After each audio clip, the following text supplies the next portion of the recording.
Hello everyone, good morning, good afternoon, good evening. I'm Paul Stevens, editor of Short-Term Rentals, and welcome to this RockSTRz 4.0 webinar on appealing to Gen Z/millennial travellers, sponsored by Flywire and Point Central. It's me, Paul Stevens, editor of Short-Term Rentals, part of the International Hospitality Media portfolio. And first, to kick things off, we'd like you to check out this short video from our RockSTRz series sponsor, Flywire.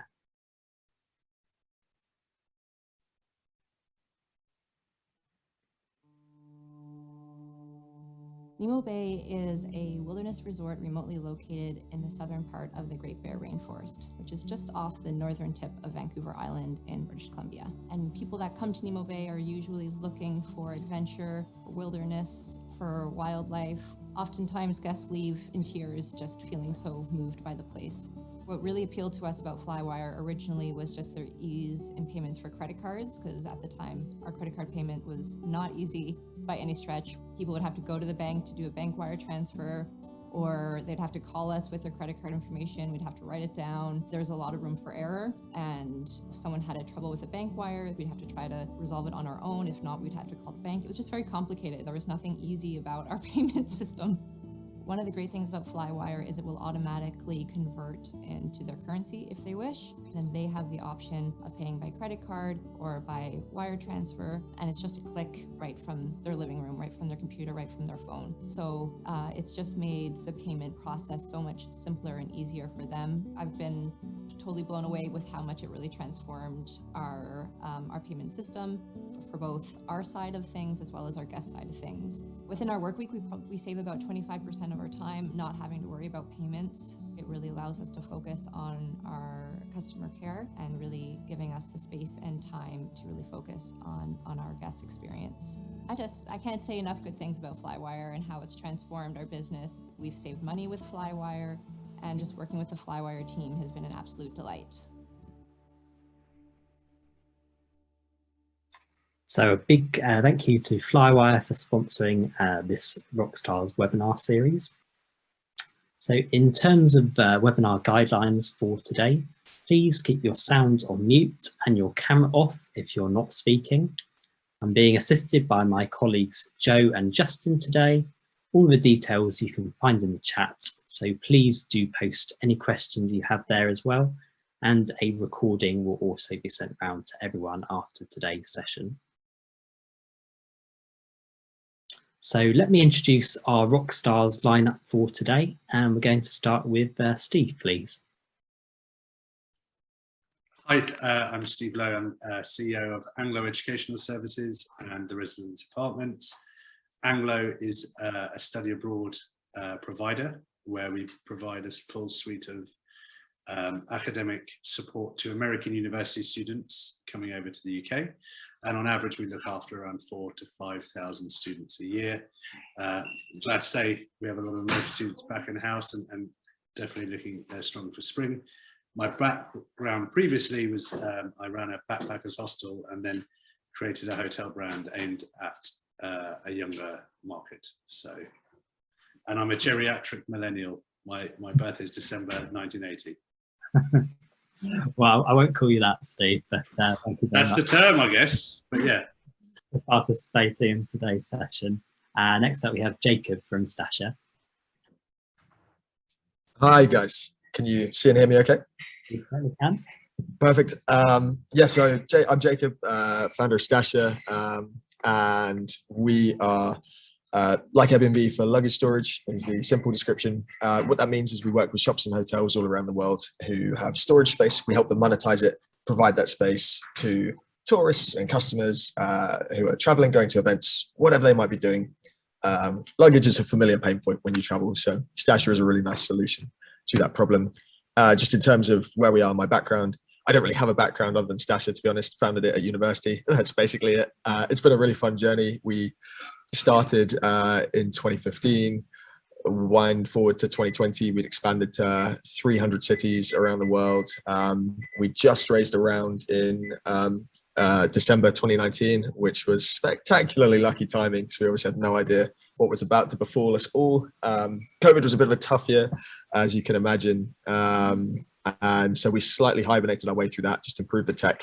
It's really nice to see things coming back now, not just customers and people traveling again and those numbers going up, but also just being able to talk to all kinds of businesses in the travel space, adding more hotels to the network, forming new partnerships. That's all been really, really positive. I think I am fully officially a millennial. I was born in '93, so I think that counts. What else? I'll say a little bit more about sustainability, but during the course of the webinar, I won't go on about that now. So. And I should say I'm also a millennial. I'm in '95, so I think I'm about a year inside that bracket myself. Is it 97 is officially Gen Z, is it? I think it's 96. We'll okay. So it's something I think that people don't know too much about those boundaries at the moment, but I think they're also blurring more. So yeah, hopefully something that we're going to talk a bit more about during today's session. You may have seen that we're supposed to have Aziza from Lowy on today's panel. Unfortunately, I've just heard word that she's had a little bit of an accident today. So we're not expecting her to be part of today's session, but we certainly wish her well. I hope she gets better very soon. In the we've got some fantastic questions and a great discussion coming up. So next we have a short video from our session sponsor, Point Central. So just take a look at this and we'll resume shortly.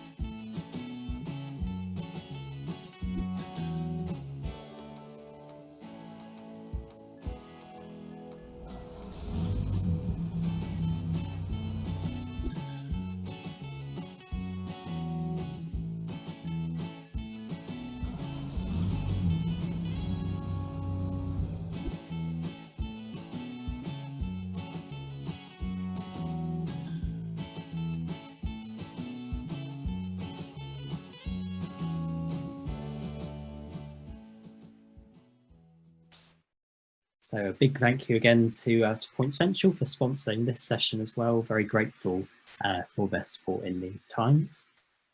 So just to add a little bit of context to today's discussion, we ran a story last week actually about millennials' travel plans for the Thanksgiving celebrations this week. We had data from TripAdvisor and Guesty, so please do check out that story from this week's newsletter on short-term rentals. We also wrote about the spike in interest in wellness retreats earlier this year and getaways.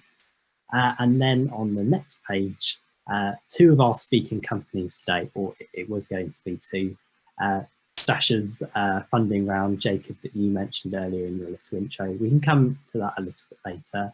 And also Lowy back in 2019, raising $14 million in seed round funding. I'm led to believe one of the largest seed funding rounds ever in Europe. So impressive stuff there. So I'm going to head on to the first question for today's discussion. I'm going to come to you, Steve, for this one, because you say with your work at Anglo Educational Services and the residence department, you assist in academic travel programs, you're organising short, long-term accommodation, also internship placements, customised educational tours. So there's a lot to dissect there, but what, for the basis of this discussion, what do you think brands and operators need to actually understand about the Gen Z, millennial demographics and to actually be able to cater to their needs? Yeah, well, I think it's quite complex, and you mentioned earlier that lines are blurring between age and ages and boundaries. I grew up with older brother and sister, so my music tastes are definitely not millennial. It's definitely my music tastes come across as I was born in the 60s or 70s, but I think what everyone wants, no matter what age, is experience. And obviously it was talked about a lot before COVID, that experience or experiential travel was going to be very important. And I think that is probably even more so, having been restricted to travel over the last 20 months. I think with that younger generation, I think they crave that unique experience more so potentially than other generations. And I think it's really important that brands who are aiming at that demographic are authentic. So if you're saying that you're going to get experiences, that you actually deliver them. And I think that is one of the challenges sometimes for bigger brands trying to relate to Gen Z or millennials, is that because it's so heavily franchised, it's very hard to actually deliver that authentic experience. And I think that's really important. And what we have found with our students, particularly, we had students from January this year, but obviously as things have unlocked, not only in the UK, but a lot of them have traveled, and rather than going to Paris and Barcelona, we've got one group that have been scuba diving in Iceland. You know, this was 2 weekends ago. That's amazing. I've never done that. And that's what they're craving. You know, and I think finding that thing that their friends haven't put on Instagram is actually as important as having that mutual experience. You know, you can tick some stuff off the list, and then it's actually, what can I do which is unique? I think what's also important is that brands realize, or companies realize, that it's very normal, and I say it as myself being on the edge, if you'll accept me into your millennial crew, is that we research massively. Yeah, we may not pre-book a lot, but we research a lot. So you'll probably research the city before the accommodation. You'll probably buy your flights, not even worrying about where you're going to stay, because it's a good value flight. And when you're in a city, you may actually have a whole day with nothing booked and just going on Google Maps and saying, oh, well, that looks like a cool Japanese restaurant, or that looks cool. And I think that whole doing things on the fly is also something that we've noticed, and we've noticed it with our students on the ground here who are Gen Z. So they really want less planning and just doing things spur of the moment, which I think is really cool. And I think that authenticity, and it's been exposed a lot, you know, the biggest brands, not necessarily just in travel, is when they are not authentic, or they say that they're sustainable and they aren't, it gets picked up very quickly, and that brand damage spreads like wildfire. And excuse the pun about sustainability, but anyway, that's really important. And I think that's where a lot of brands go wrong, particularly within hospitality, where they're just not authentic. They say it, they talk a good game, but actually the reality is not the same. That's a really good point actually there about authenticity, because we're looking at how brands remain relevant. And, you know, do you think the needs of millennials, Gen Z, do you think they are, you know, like fixed, or are they constantly evolving, especially as we're moving on to future generations, even looking at alpha, beta, future generations? It's a global market. Yeah, let's be honest. And I think every country, Gen Z or millennial young person, I don't see myself as young, I'm turning 41 next month, but you know, each country will have a different, those kids will have a different outlook. And certainly with the Americans and my nephews who are 16 and 18, it's chalk and cheese. I think there's some common threads. I think sustainability is really important. I think diversity and equality is really important. I think health and well-being, I know we'll cover these later, those are really important. And I think brands, to remain relevant, have to tick those boxes and actually authentically tick those boxes, not just say they're doing it. Yeah. And I think that will adapt, because, you know, I know a lot of young people who all flew somewhere this summer, if not once, maybe twice, maybe 3 times. Well, that's not what Greta thought was going to happen, but actually it has, because ultimately we're humans, we like to travel, and we're generally selfish by nature. So we'll do what's best for us. That's the reality. So I think brands, and I think their online profiles and reputation, which has been around for years, and TripAdvisor was as first in travel, is really important. potentially on platforms that you don't know about or are regional, like with China and other countries where they have their own platforms. To know how your brand is thought of in those countries is actually really important.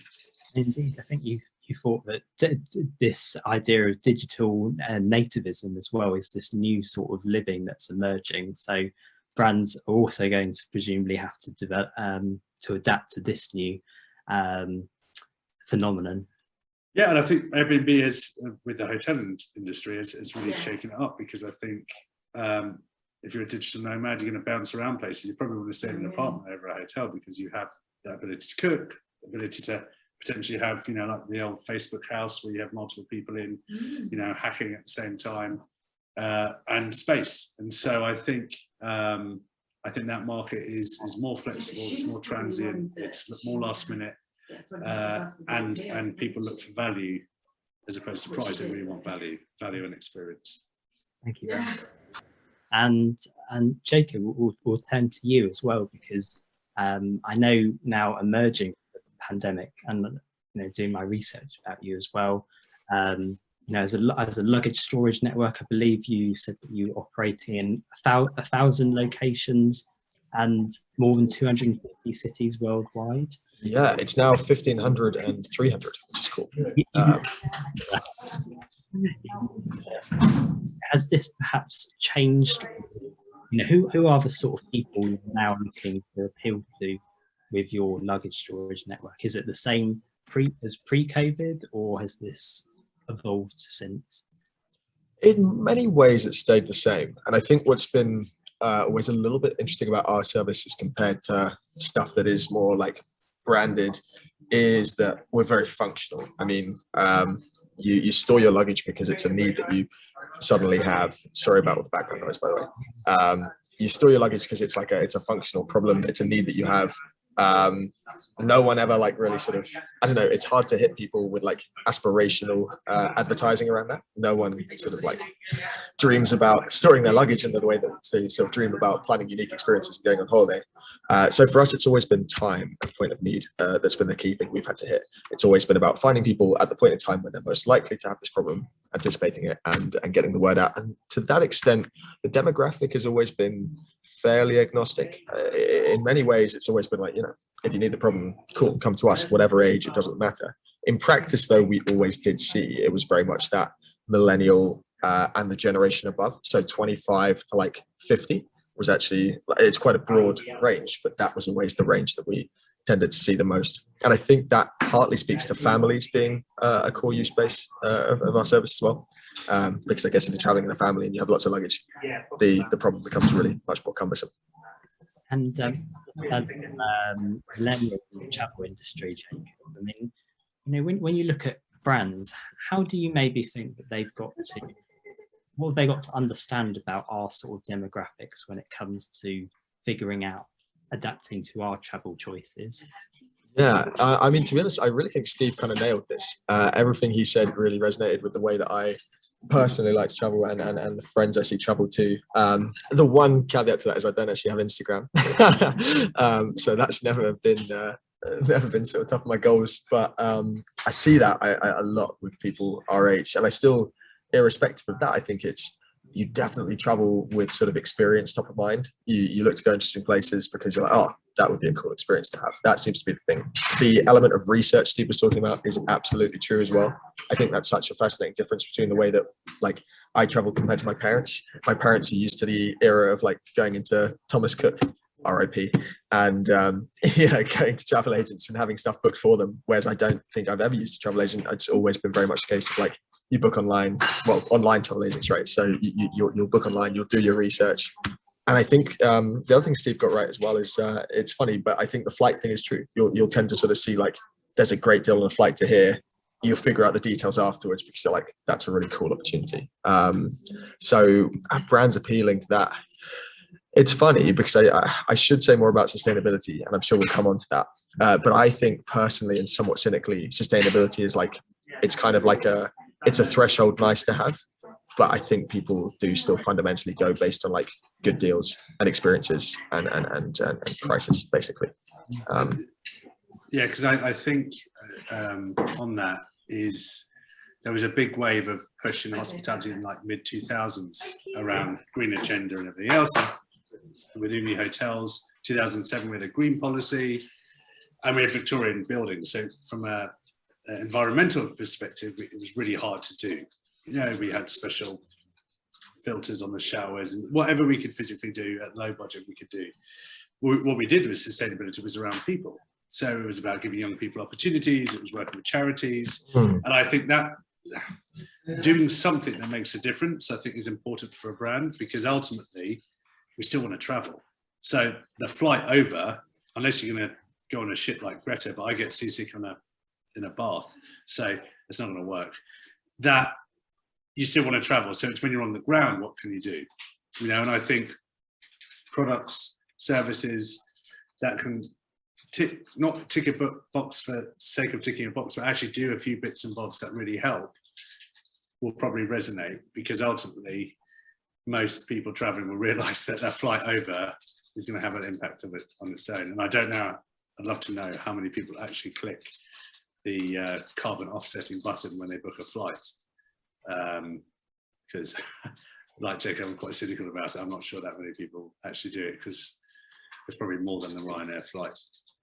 Well, I mean, indeed, you know, the title of this webinar as well is appealing to Gen Z / millennial travelers, but indeed, and I just mentioned it as well about Generation Alpha as well. So Justin, my colleague, is going to bring up a slide. We've got a definition of what Generation Alpha is, and it includes those born from 2010 onwards to 2025, and who have therefore grown up in a fully digital world. Now, this is a definition from McCrindle research, so there are perhaps some things that we can debate there.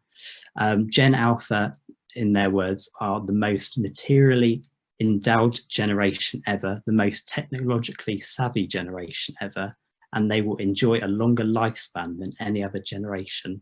And this will then lead on to Generation Beta, and presumably then on to Delta, Gamma, further on from 2025 onwards. So I think it's going to contextualize that and explain that it will go far beyond Gen Z and types of demographics that we're covering today. Thank you, Justin, for that. So just continuing on that sustainability point, Steve, if sustainability has always been a big issue in tourism, and even you could possibly even debate that subject, that statement, because you know we're coming into COP26, we've just come out of it now. You know, what do you think are the factors that have actually been involved in making this more of an urgent, pressing issue within the tourism topic, would you say? Yeah, I mean, I think that mass tourism, and again, Thomas Cook in the packet holiday era, probably didn't give much back to local communities, both from an environmental perspective, but actually going back to that sustainability of tourism, it's actually about people. You know, what did the local community get out of it? And I think there's an awareness to try and eat local, shop local, and so forth, which can be a challenge. You know, I'm off to New York, there's not much local, but I will often go to independent restaurants and stuff rather than the big chains, and that's something, because I prefer that from a food perspective, but also know that that has a really positive knock-on effect. I think David Attenborough, as we talked about before, and the various documentaries, you know, there's been a lot of people with a lot of time to watch a lot of things they probably haven't watched before, you know, through the last 20 months. And I think that the stuff about the oceans, which was on Netflix, I wasn't shocked. When I was younger, I trained as a chef, and we were talking about that 20 years ago. The fact that people don't want to talk about it, it's the same as racism and a lot of other topics. And I think the last 20 months has allowed people to have time to research themselves. And I think there isn't a negative impact of tourism, but I think tourism can also be a source of good when it truly involves the local community and allows particularly this generation to see impacts it can have. I saw something really interesting, and I can't remember where. I'm not an editor like yourself, Paul, so I can't reference it, but was about tourists taking their single-use plastics back home with them, stuff that they've brought from their home country, shampoo bottles and so forth, and actually take it back with them. I thought, well, that's actually a really interesting, take your trash home, basically. And I was like, oh, I've never heard that before, but that was an interesting thing. And yeah, I think humans have destroyed a lot of the planet, and it's not just tourism, it's greediness around food, it's mass farming, it's I think tourism is part of it, but I don't think it's everything. And I think it's just trying to be more sustainable a little bit. If everyone does a little bit, it'll make a massive difference. Yeah, do you think it comes to a sense of responsibility then? Is it, and this isn't necessarily just in travel, but in general, whether you're home, whether you're working, whether you're traveling, is it just about taking more responsibility for your choice? It is, but I think if you look at, and my wife's not listened to this, but she'd be very happy that I'm using them as a reference point, Sweden and how they've dealt with COVID. That's based on a society that trusts government and government that trusts society. Yeah, it's people taking their own personal responsibility to be sensible. Now, sadly, in the UK, we don't have that because there's a huge distrust of politicians, and I would say sometimes of each other, to be sensible. And therefore, that's why you split the country down 50-50, those, and then you've got this middle, it was 50-50, but it's probably not, but it's 25-25 and then 50 in the middle. And so I think this generation does have a sense of responsibility. And again, if you look at Brexit, it was voted for by older people because younger people didn't want to vote. And I think that also had an impact, particularly on Europeans, that if we don't do anything, we may get impacted by people who won't be around to feel the impact. So I think that's had a soft impact on how people look at sustainability. And it's very interesting, it'll be very interesting to see, and Jacob said it before about this being cynical about it, is actually what is trend now and what disappears. Yeah, I think Greta's movement has been interesting, and there's a lot of cynics around it because there's photos of her in her parents' car with plastic bags in the back and various other things. People will always pick holes, but she has stood up and tried to create a movement of people who do believe in doing stuff to change the world. And I think that's important, but it has to be followed through. And there's a lot of big brands, not necessarily in travel, who have a great interest in us not becoming sustainable and therefore keeping their share prices up. And it's how those forces meet.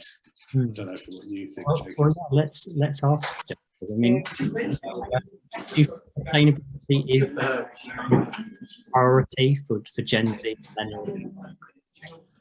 So increasingly, my worry with sustainability is I do feel like it's something that people prefer to talk about than necessarily action. So as in, if you look at like your when you make sort of personal decisions around where to travel, what to do, a little bit like Steve said, a good deal will still be something that you'll look to snap up, even if there's a greater sort of flight cost involved. I mean, the main thing in terms of sustainability is generally like sort of quantifying the impact, which isn't always easy to do. But when it comes to travel, by far and away, the biggest single source of impact you have is just like flight emissions. That's disproportionately massive compared to anything else that will be involved. And I mean, like you can sort of filter that down the chain. Stuff like single-use plastic is bad, but it's a tiny part compared to the cost of flights basically in emissions. So things like offsetting your flights are quite a good way to go about it. Ultimately, it's going to be systematic change to the airline industry that sort of helps mitigate that fairly significant impact. The same thing for transport more widely. Food is pretty big when it comes to just like pure numbers in terms of impact. And I think when people travel, they tend to be a little bit more luxuriant about the way that they eat out, which is, again, less sort of individually responsible. But I guess in many respects, the goal with sort of tackling climate change isn't for us to kind of completely reduce our standards of living in order to avoid it. It's to find a way that marries fairly close to present standards of living with being able to survive into the future and not have all the sort of horrible consequences that go along with climate change. So it's a tricky balance. I personally, I'm a massive fan of Greta, if nothing else, just because I have huge respect for her kind of fearlessness to sort of stand up and be in the spotlight. And I think as well, what her movement does, apart from just sort of make everyday people aware, is it's put a lot of pressure on government. And I do think it's wide-reaching policy that's going to be what's needed. You actually, I mean, we've come quite far already in a lot of respects. There was a lot to pick holes in when it came to COP26, but at the same time, I mean, the UK's like energy mix is really, really renewable. It's come a long way, just even in the last 20 years, possibly not as far as some people would like, but it's going in a really good direction. I think there's positives like that. And I think it's the pressure created by Greta and stuff like that that makes that possible, which I think ultimately that's going to be where we see this sort of big impact in numbers. I have slightly gone off on a tangent there. I appreciate it, but I think we're actually ideally placed to comment on this topic, because in the pandemic we saw that you want your own social enterprise. Yes. Can you tell us a little bit about what your thinking was in addition to the Stature business? Yeah, of course. It was really, I guess, Stature had sort of hit a nice, Stature had hit a fantastic place pre the pandemic. Pandemic obviously really reduced everything. I mean, in some ways it was actually quite positive. Again, apologies for the background noise. In some ways it was almost positive how bad it was, because it just made the decision making really clear. Like, we went from being this thriving sort of marketplace website to all the shops and hotels had to close. No one was traveling, so we were like, oh, we are now just a website. So basically we were like, okay, we'll pause everything. Things started to pick up a little bit in the summer, but as soon as sort of autumn and winter loomed, we were like, oh my god, this is going to be a catastrophic next year, or at least a very, very slow next year. There's no clear end in sight. It was all a bit stressful, and we were like, we don't want to basically just sit around waiting. Climate change was something Anthony and I were really interested in anyway. I guess, yeah, partly that is just being in this generation, growing up studying it in school, just being interested in it as a problem. And so Tree Points is the end result of that. We started that last year. It's come through a few iterations since we first began. More or less what we focus on right now is just helping businesses be greener. So for SMEs and smaller businesses, e-commerce businesses, we tend to basically function as their outsourced sustainability team, and we'll help them with estimation and stuff like that. But mostly what we'll do is we'll connect them with really good projects so that they can be greener, they can offset their footprint, they can plant trees, they can do stuff to like improve their green profile to customers. And then we'll also like track and report and sort of showcase the impact. So it's it's about enabling companies to have an impact. And I think it's a complicated space. It's more nuanced than I realized. It's not such a simple thing as just like find a tree planting partner and away you go. There's research to be done, there's vetting to be done, and I think what we can do is help with all that and the calculation, and then just set things up and leave it running. So it's been a really, really fun project to work on, and it's been super informative in terms of being able to like quantify different impacts that climate change has in different industries and learning more about that. So yeah, in many ways a really positive experience, and now we end up in the happy position of having two quite fun, quite distinct businesses to run. So it's a good thing there's two of us, really. That's great, thank you, Jacob. And there's two articles that I'd like to cite, so again I'll call on my colleague Justin to bring this up. There was a really interesting article in the Times on sustainable tourism post COP26, and I think one of the main quotes that I got out of it was that before the pandemic, sustainability was the biggest problem facing tourism, and now solving that issue post pandemic, or as we're emerging from it, has become the even more urgent issue. And then also I can't see it in front of me just at the moment, but there was also an article this week as well about France allocating 1.9 billion euros to become a leading sustainable tourist destination by 2030. So perhaps these are consequences of COP26. There can be a little bit of cynicism about how you know, how this will actually advance the conversation around sustainability in travel. But hopefully these are some of the conversations that we can continue to have for the years to come. So those are two publications there that I wanted to cite on this particular point. I think it's also relevant as well to mention around that the idea of regenerative travel as well. We've seen about wellness travel, activities, digital nomads, now trying to find these different experiences around the world. Steve, I want to get your thoughts on this. What do you think the relationship is around between travel and health and well-being? How is this being highlighted now, would you say? Well, I don't know what the studies have done on in terms of health benefits of travel, but I know for sure I feel a hell of a lot better having had a few trips away so far this year. I think it's a bit of an oxymoron between the digital nomad and regenerative travel, because actually one of the things that was found was burnout caused through COVID of people working from home and not having that break, you know, and time away from the desk. So sometimes taking your work with you can cause its own issues. And actually I've got a friend who's got a very successful startup raising lots of money and he's traveling around the world with it. And it's really had an impact being that digital nomad. So I think obviously there are products out there in terms of housing products and other travel products that allow for that community and feeling like you're not on your own. And I think that obviously helps. But I do think there's certainly an increased awareness of when you travel, either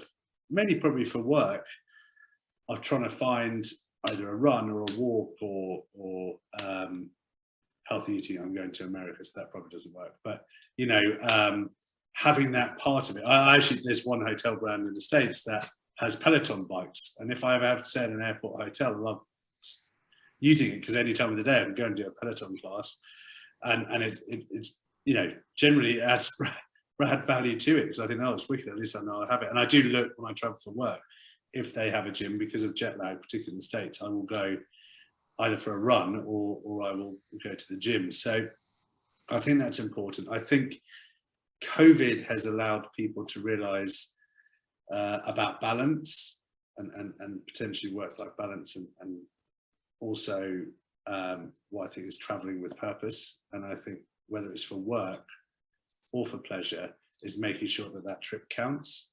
Because again, if you weren't able to travel again for a year and a half, you want to make sure that you did, you know, you sort of left it on the table, if you know what I mean, or left it on the field. So I think that's important. I think going with that is, you know, building that experience around it, which makes you happy. Every person's different. But I think brands that can tap into that health and well-being is really important.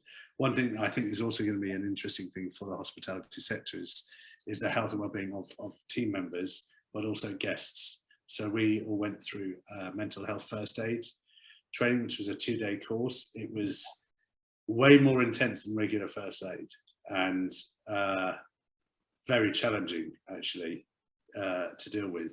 But we're first aiders, and I think in the UK within 12 months that companies are going to have an actual first aider for mental health, as they would do for other health conditions. So I think that's going to be a bit of a challenge. And I think within younger generations, particularly with addiction to devices, laptops and phones and stuff, that you may find that, you know, even housekeepers and everything else being aware of what's going on in an apartment or a bedroom, or you know, people not leaving their room for a while, just what's going on. I think that might be something that one has to bear in mind. Sorry to be morbid, but yeah, I think it's just something that can happen, and you could easily get lost. You know, I backpacked around the world for a year back in 2003, 2004.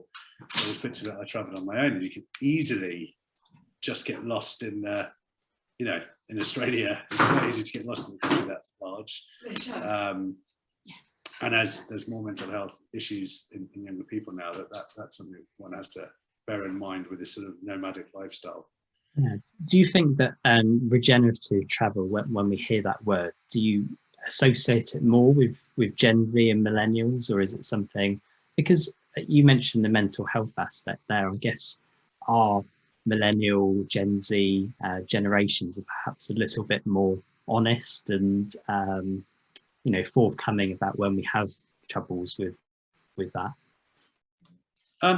No, I think travel generally, I think enriches people's lives. I think particularly if they engage properly, like Jacob and I and you do when you go to a city, it makes me a better person. I'm more knowledgeable. Even going to a city like New York, I've probably been 10 times. I'll do different things. You learn, you see. For working in hospitality, you can always learn.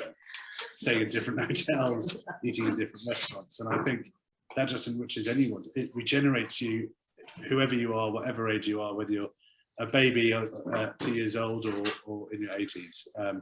I think it's a type of travel and trying to engage in experience that enriches that part of it. But I think also from a health and well-being point of view, I think more people are looking for yoga classes and cooking courses and other experiences. Obviously, once their luggage is stored safely, they can go off and do as much as they want. Definitely. Less, trekking, helping a local community. I've done that in Bali a couple of years ago. It was wonderful. Doing some charity work when you're on holiday, that all really does make a difference. And I think that does not just giving you a warm, fuzzy feeling, but feels like you made a positive difference. And I think that's what people want. Steve, and a reminder as well to our audience, please do post any questions you have for our panel in the chat. We'll have a bit of time at the end for that. So Jacob, you heard there what Steve said. What do you think regenerative travel means to you in your line of work? I think I liked your definition that you had, where it was basically it's about giving back, isn't it? It's about travel that's kind of sustainable, not really so much even in the environmental sense, although I guess that's an aspect of it. There's normally a few aspects to sustainability out there. There's the environmental side, but there's also the sort of human side, the social side, the sort of community side. And I think if you get regenerative travel right, it's doing it in such a way that you don't negatively impact the place you're visiting, in terms of the mass tourism that you've seen, the problems associated with that. And you you embrace the sort of local economy, local community. Stash has always tried to position itself as a feature of that anyway, because it's always been about like employing, or not employing so much as we partner with local shops, local hotels, generally independent, some chain to be fair, but we have a really good mix of local shops and hotels that are then places that take you slightly off the beaten track or into places you wouldn't otherwise see, and then certainly provide them with income.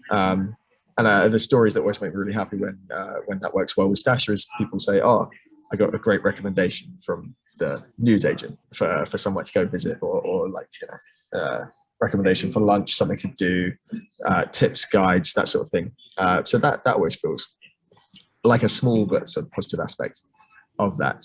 And I think in many ways, to sort of counter my own earlier cynicism, I do feel like this is something where maybe perhaps people sort of talk about it more than they do it, but actually the fact that people are talking about it is a really positive trend, because it normalizes it and it makes it something that you're more likely to consider when you are booking travel. And I do think, as Steve said, whatever form your travel takes, it's a really positive and enriching experience. Enriching is a good word for it.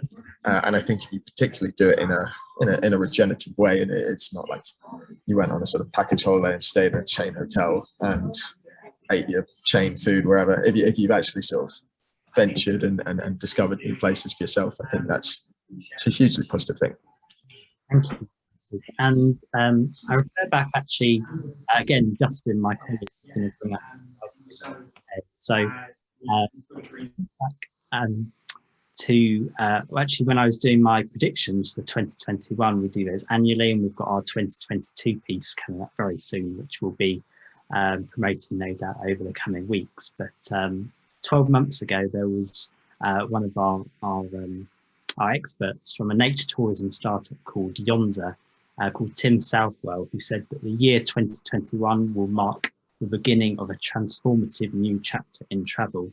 And I think that's been seen as well. Some of the companies there that you can see on the screen now, we see rise of companies and apps such as Floasis as well, one that we've covered before on short-term rentals, about finding the right remote working experiences for a whole range of different travellers. We've also seen the growing popularity of wellness travel, something that, again, that we've already mentioned in today's in platforms such as theku.com as well. So I think looking, again, it's something that we've sort of vaguely touched on so far about the harnessing this working from anywhere trend. Steve, I think you're probably the ideal person to come to first on this particular point. You know, do you see working from home, working from anywhere being a permanent shift? Is this something perhaps that millennials, Gen Z will actually drive, or in fact, is this just a short-term trend that you know, Gen Z millennials will be able to kind of, yeah, I don't know how I'm explaining myself. That's all right. I get where you're coming from. Don't worry. No. Look, it's not new. I work from coffee shops, and probably like Jacob did, when you set up a business, that's what you do. You work from your flat, you work from, you know, Amazon. You've got that famous photo of Bezos in his garage. So this is not new. Technology has got better. There's better access to amazing internet all over the place, in the most remote places in the world, basically.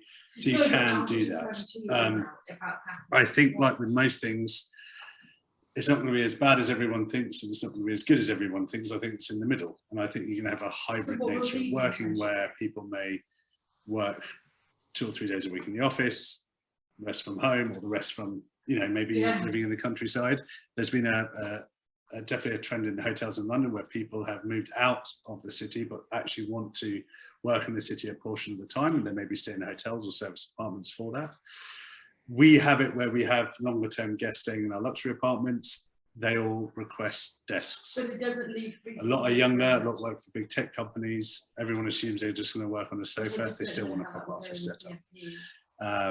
And so I think with it all, I think it'll just be flexibility. And I think, you know, the week before lockdown, where we knew everything was going to collapse around us, you know, we had to convert some of our older staff into working from home staff, which was a challenge. So I think we as a generation, and I'm, you know, on the edge of it, I only know working with computers.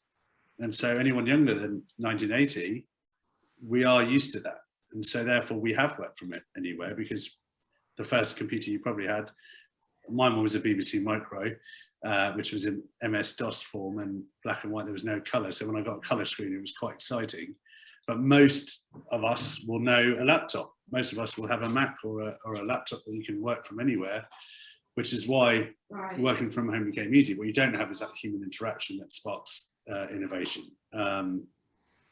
So yes, I think it will be here to stay, but I don't think it'll be permanently working from home. I think people will still want to go to hubs to work with others, to have human interaction, and not necessarily be on their own. And that's co-working places, that's, you know, retreats, work retreats that people do, and all sorts of things. So I think that's where it will be driven. And I think it's just down to our tech savviness that we have, because that's all we know. We don't really know life without it.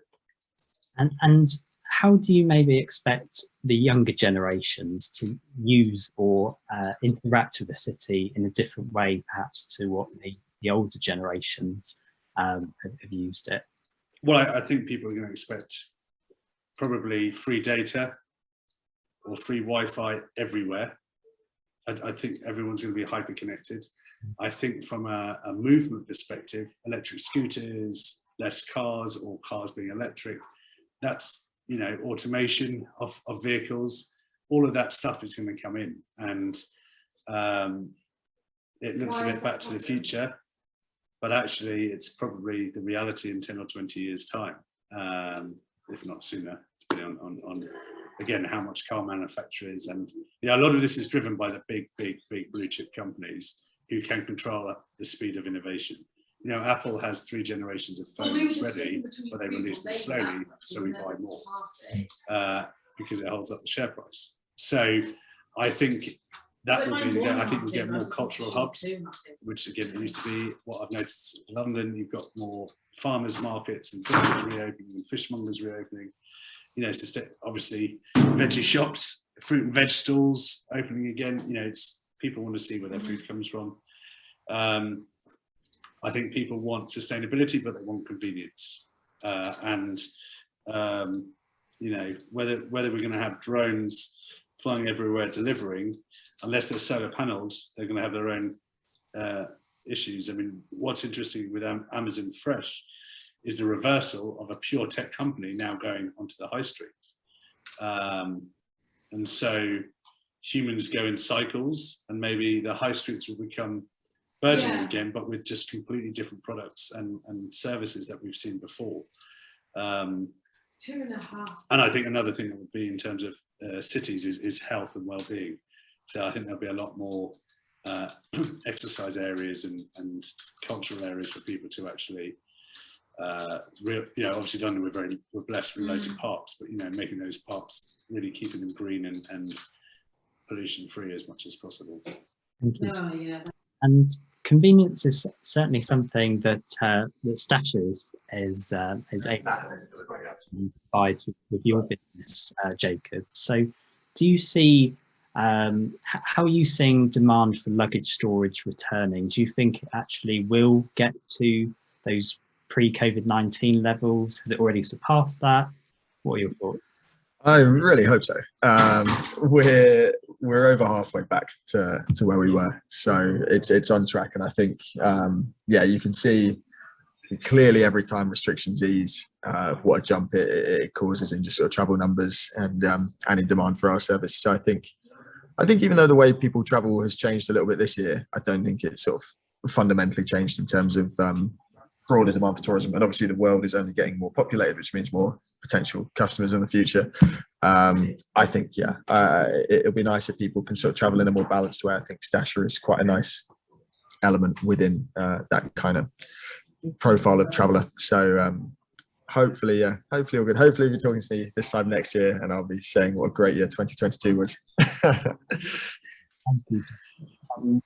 You know, just a final point. I don't know who wants to come in on this one, but you know, do either of you see social media perhaps as the biggest driver for travel choices now, for the Gen Z millennial demographics moving forward?